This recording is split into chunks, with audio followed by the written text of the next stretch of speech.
Vamos a ir entonces a Santiago, capítulo 4, y vamos a cubrir los versículos 13 al 16.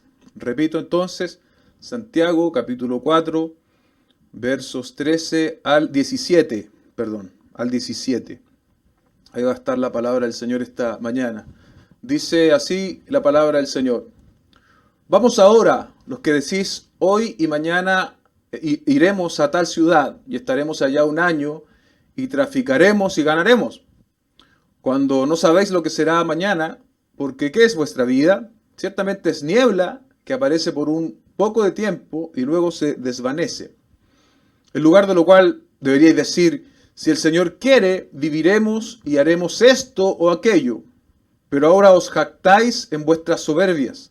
Toda jactancia semejante es mala, y al que sabe hacer lo bueno y no lo hace, le es pecado. Bendito Dios, hemos leído tu palabra. Te ruego que ilumines, Señor, a través de tu Espíritu nuestro entendimiento para predicar y para oír, Señor. Y tú a través de tu Espíritu puedas aplicar esta palabra a cada uno de nuestros corazones, a los corazones de tus hijos, de tus hijas que están oyendo esta mañana, Señor. Te lo rogamos en el nombre de Jesús nuestro Señor. Amén y amén. Para quienes han seguido, ¿cierto?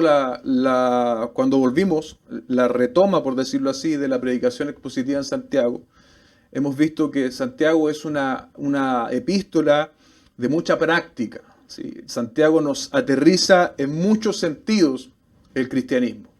Y nos hace un llamado, ¿cierto?, a quienes hemos nacido de Dios, a quienes hemos nacido de nuevo, a experimentar una fe que es eminentemente práctica. Por eso es que Santiago dice que la fe sin obras es muerta. El solo hecho de mantener una idea de cristianismo, pero que no se haga evidente en mi vida, no tiene absolutamente ningún valor. Por lo tanto, Santiago nos ayuda y nos empuja en ese sentido a reflexionar sobre una fe que es práctica.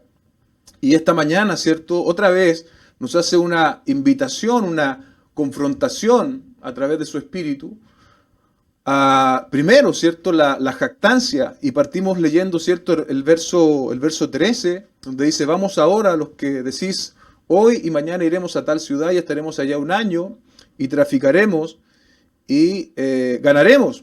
Supone, ¿cierto?, un grupo de hermanos en la fe que estaban bastante optimistas, ¿cierto?, respecto de esto, respecto de ir y hacer negocios, y este era su plan, ¿cierto? El ir a un lugar remoto, dice a tal ciudad, estar allá por un año, traficaremos y ganaremos. El asunto, ¿cierto?, del verso 13, el que encabeza nuestra lectura de esta mañana, es un asunto básicamente terrenal, de mantención, de alcanzar nuestros recursos, de tener cierta estabilidad económica. Dice que irán por un año, que estarán allá, que traficarán.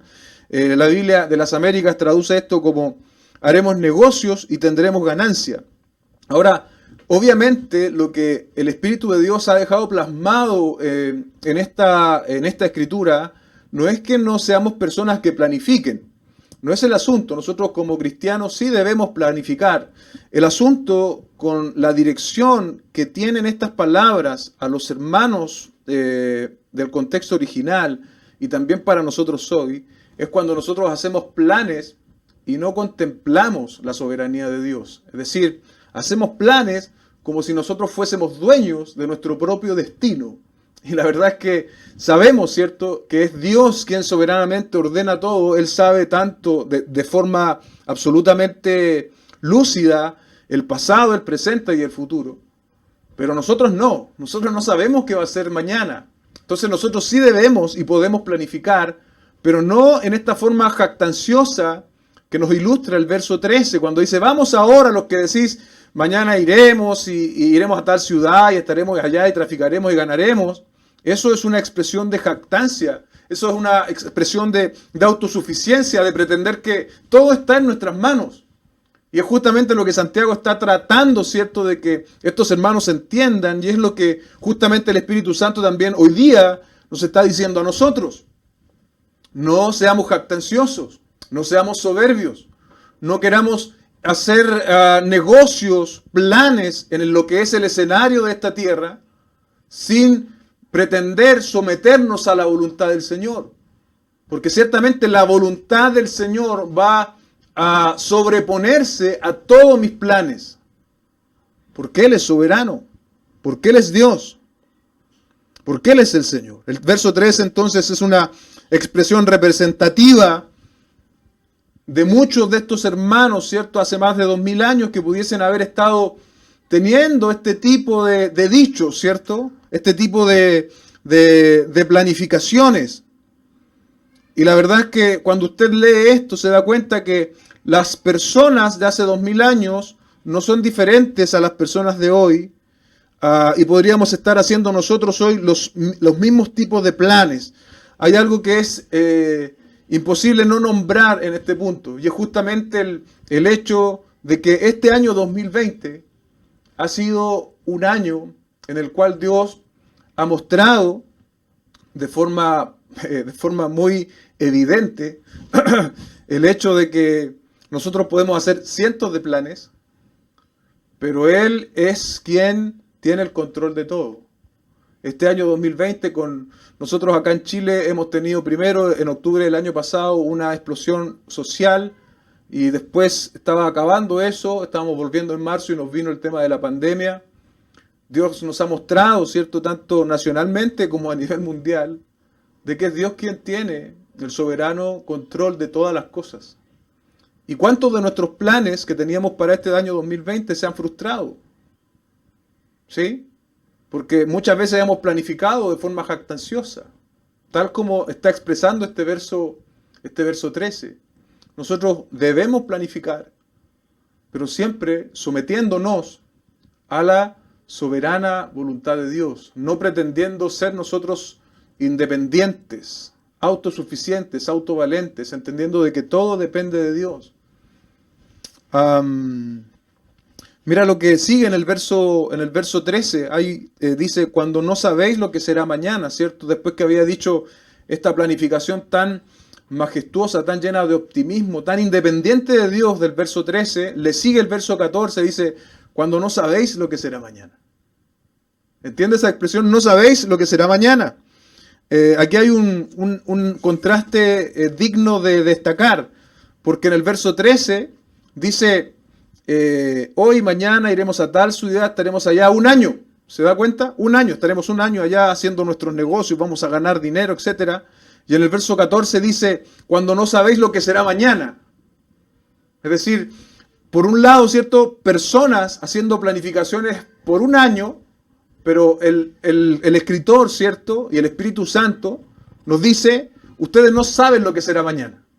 Y otra vez, una expresión muy clara de eso, lo estamos viviendo hoy, y no solo algunas personas de forma particular, prácticamente todo el mundo se ha visto expuesto a esta realidad. No sabemos lo que será mañana. No sabemos lo que será mañana, iglesia.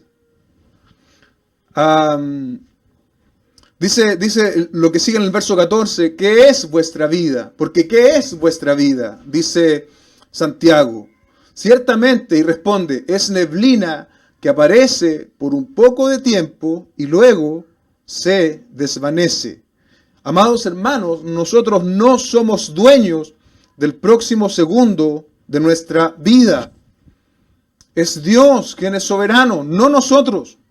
No sabemos lo que será mañana. El hecho de no saber qué será mañana de nosotros no debe angustiarnos a nosotros los hijos del Señor, porque todo está en sus manos, porque Dios lo sabe todo, porque Dios lo controla todo.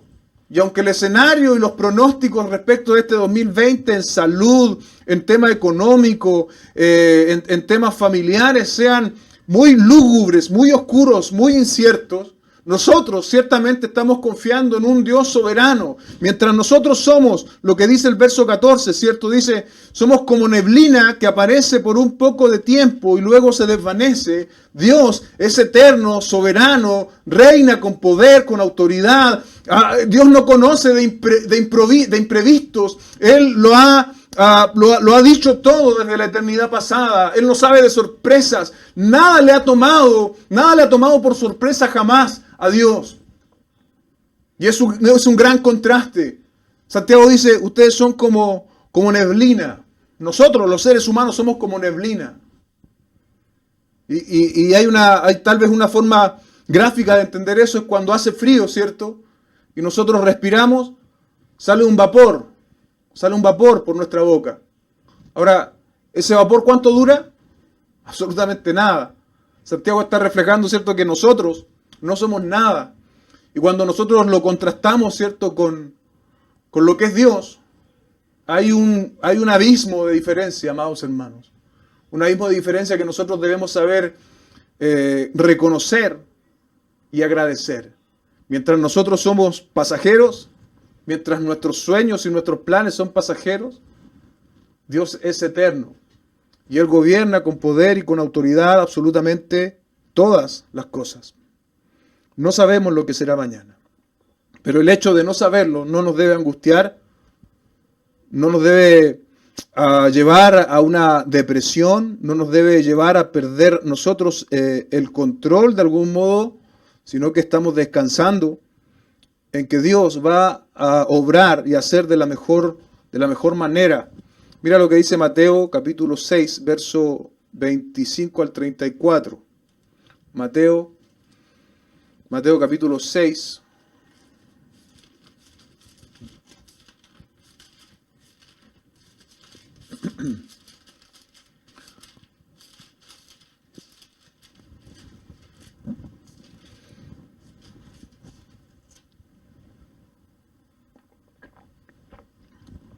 Mateo capítulo 6, verso, dije bien, 25 al 34.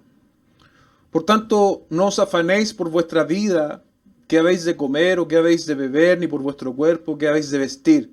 ¿No es la vida más que el alimento y el cuerpo más que el vestido? Mirad las aves del cielo, que no siembran, ni ciegan, ni recogen en graneros, y vuestro Padre Celestial las alimenta. ¿No valéis vosotros mucho más que ellas? ¿Y quién de vosotros podrá, por mucho que se afane, añadir a su estatura un codo?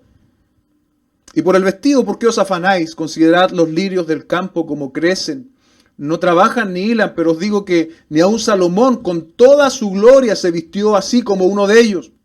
Y si la hierba del campo que hoy es y mañana se echa al horno, así Dios la viste así, ¿no hará mucho más a vosotros, hombres de poca fe? No os afanéis pues diciendo, ¿qué comeremos o qué beberemos o qué vestiremos? Porque los gentiles buscan todas estas cosas. Pero vuestro Padre Celestial sabe que tenéis necesidad de todas estas cosas. Mas buscad primeramente el reino de Dios y su justicia, y todas las cosas os serán añadidas. Así que no os afanéis por el día de mañana, porque el día de mañana traerá su afán. Basta a cada día su propio mal. Basta a cada día su propio mal. Este pasaje es lo suficientemente claro, ¿cierto?, en el contexto que estamos tratando, o en el tema que estamos tratando esta mañana. Solo quisiera mencionar un par de asuntos respecto de él. Y es que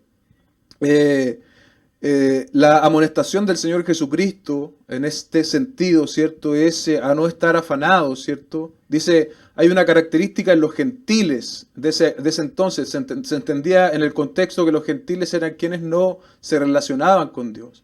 Ellos buscan todas estas cosas. ¿Y a qué se refiere con estas cosas? Bueno, a vestido, a comida, básicamente a lo básico. Y luego el Señor dice, más buscad primeramente el reino de Dios y su justicia, y todas estas cosas os serán añadidas. Muchas veces ha sido mal utilizado este versículo para enseñar de que si nosotros buscamos el reino de Dios, Dios nos va a bendecir sobrenaturalmente con cosas materiales.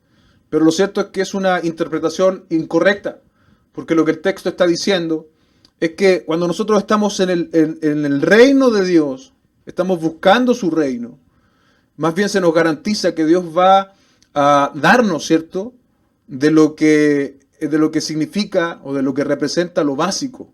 Lo básico como está aquí en el texto, que es vestida, comida, abrigo. Eso Dios está garantizando de alguna forma a sus hijos.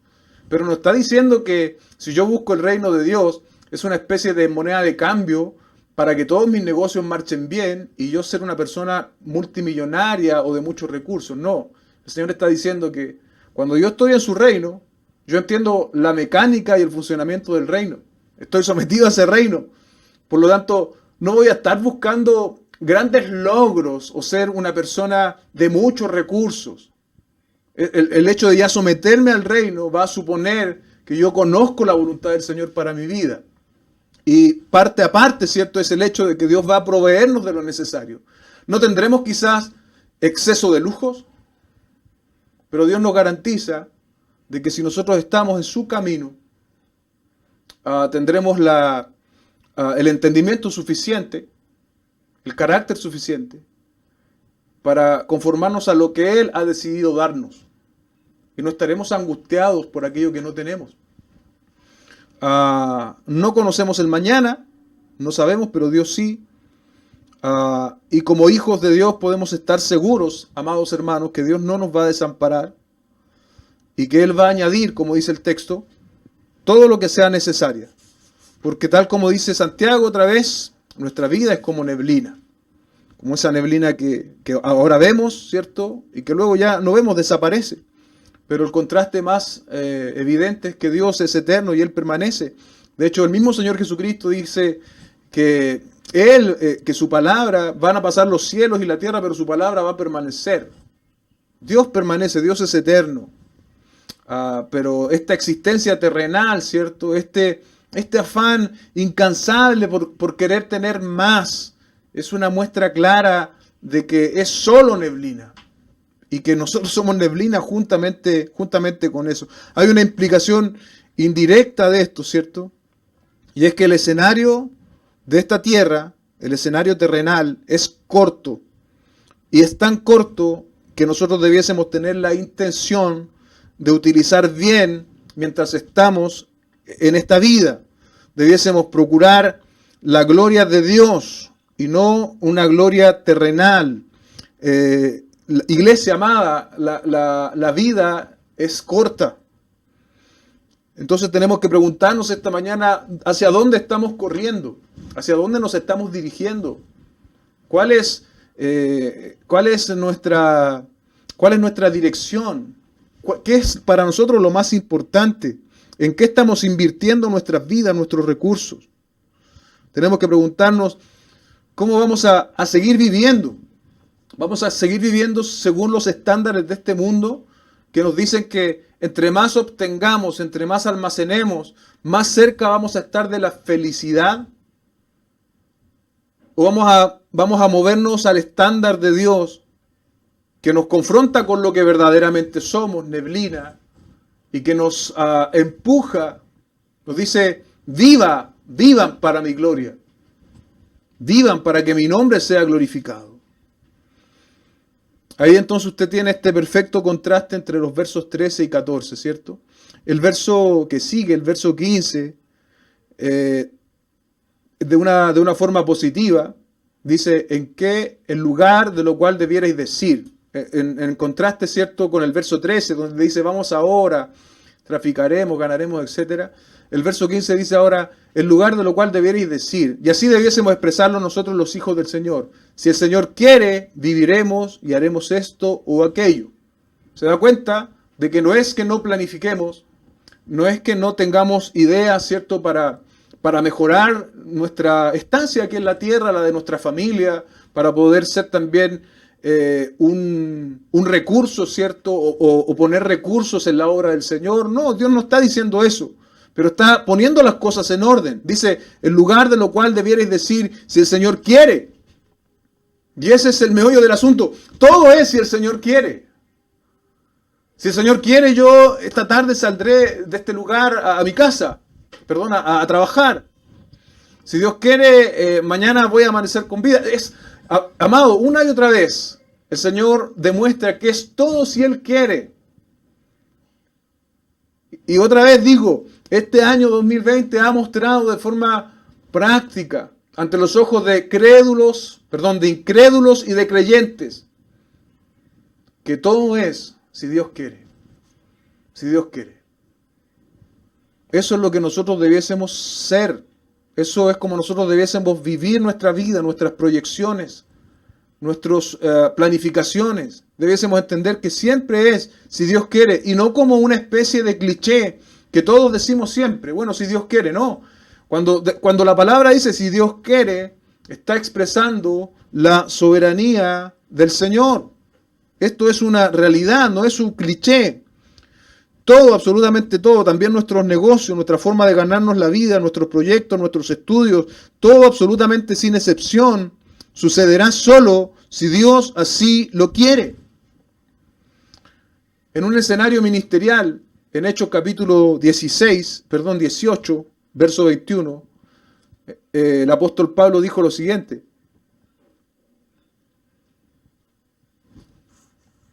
(18:21) dice, sino que se despidió de ellos diciendo, es necesario en todo caso que yo guarde en Jerusalén la fiesta que viene, pero otra vez volveré a vosotros si Dios quiere. Y zarpó a Éfeso, si Dios quiere. Imagina tú que el apóstol Pablo, en medio de su ejercicio misionero, dice, si Dios quiere, yo voy a volver, voy a hacer esto, esta otra cosa. ¿Cuánto más? Si en lo que dice relación con los negocios del Señor, con el reino, todo está sometido a su voluntad. ¿Cuánto más en las cosas de este mundo, amados hermanos? Cuando nosotros entendemos que todo depende de Dios, eso va a disminuir nuestra ansiedad, nuestra incertidumbre, y nuestra confianza va a aumentar. Si Dios quiere, viviremos y haremos esto o aquello. No dice ciertamente el texto, como decía yo recién, que nos sentemos a esperar que las cosas sucedan por generación espontánea, que nos llamen para un trabajo mientras nosotros no lo busquemos, o que hagamos un negocio y que Dios nos revele un negocio de forma especial. No, tenemos ciertamente que buscar los medios, pero tenemos que entender que todo debe ser en conformidad a la voluntad del Señor, y que aún en nuestros proyectos de sustento de vida debemos buscar que el nombre del Señor sea glorificado por ese medio. Mi trabajo, amados hermanos, tu trabajo, tu quehacer, perdón, debe glorificar el nombre del Señor. Y ya nos estamos acercando al final, dice el verso 16, pero ahora os jactáis, de nuevo vuelve al ataque Santiago, ¿cierto? Pero ahora os jactáis de vuestras soberbias. Toda jactancia semejante es mala, y el que sabe hacer lo bueno y no lo hace, le es pecado. Nuestros hermanos que recibieron esta carta, ¿cierto? Otra vez están siendo confrontados, muchos de ellos. Y aquí Santiago llama las cosas por su nombre. Ya deja un poco las analogías, ¿cierto? Del verso 13. Y lo llama por su nombre. Dice, si os jactáis en vuestras soberbias, toda jactancia es mala. Es decir, este hecho de pretender que nuestros planes están al margen de la voluntad del Señor es una jactancia, es una soberbia. Y concluye Santiago, toda jactancia semejante es mala. Y empieza a esclarecer este asunto. No se trata de cuestiones tangenciales, alternas. Esto está en el centro de la voluntad del Señor. Mantenerse en la jactancia es la pretensión infructuosa de que todo está bajo mi control, y no es así. Versus hacer lo bueno, ¿cierto? Hacer lo que dice el verso 15, si Dios quiere viviremos y haremos esto. Eso es una forma en que nosotros de forma práctica vamos a glorificar al Señor. Y el verso 17 profundiza más el meollo de todo este asunto. Porque en el 16 le dice, pero os jactáis en vuestras soberbias y toda jactancia semejante es mala. ¿Sí? ¿Y cuál era esa jactancia? Lo que dice el verso 13. Esa pretensión de planificar sin considerar a Dios. Y luego dice en el 17 y remata, ¿cierto? Y al que sabe hacer lo bueno y no lo hace, le es pecado. Es decir, esto no es solamente un consejo de parte de Santiago. El asunto de contemplar la soberanía de Dios en nuestros planes, o más bien de no contemplar la soberanía del Señor en nuestros planes, es un pecado. ¿Se da cuenta? Es un pecado. No es simplemente una cuestión periférica o de segundo orden. La jactancia, la soberbia es pecado. y así lo anuncia Santiago, y así lo dice el Espíritu Santo para nosotros esta mañana. Debemos vivir nuestras vidas, amados hermanos, de modo tal que Dios sea glorificado, que nuestros negocios, que nuestra profesión, que nuestro quehacer, que nuestro oficio, que la manera en la cual nosotros nos ganamos nuestra vida y los planes que hacemos a futuro siempre estén sometidos a la voluntad del Señor. Y sabe, cuando nosotros sometemos todo, cuando nosotros entendemos que todo está sometido a la voluntad del Señor, hay mucho menos frustración. Porque si yo hago un plan y hago un negocio y ese negocio no resulta, y yo estoy procurando glorificar a Dios en medio de eso, yo entenderé que no era la voluntad del Señor. Y no me voy a frustrar, buscaré otra manera de hacer las cosas, buscaré otro negocio. El Señor nos ayude, amados, a poder someternos a su voluntad, contemplarla en todo lo que hacemos y ser agradecidos de cuando Dios dice no, de cuando Dios dice sí, de cuando Dios dice espera. Porque cuando Dios está obrando en nuestra vida no vamos a ser decepcionados, amados hermanos. Él siempre obra de la mejor manera para nosotros sus hijos. Así que el Señor esta mañana nos guíe y su Espíritu haga práctica esta enseñanza en nuestras vidas. Si Dios quiere, haremos esto o aquello. Oremos al Señor. Buen Dios y Padre, te damos gracias esta mañana por tu palabra. Te rogamos que tú la apliques por medio de tu Espíritu Santo en nuestro corazón y podamos recibirla, Señor, no como una palabra de hombre, porque no lo es, sino como la palabra tuya, Señor, autoritativa, Señor, veraz, eficaz. Ayúdanos a aplicarla en nuestra vida, ayúdanos a contemplarte, Señor, en todos nuestros planes y a someternos a tu soberana y santa voluntad. Te adoramos, te glorificamos en Jesús nuestro Señor. Amén y amén.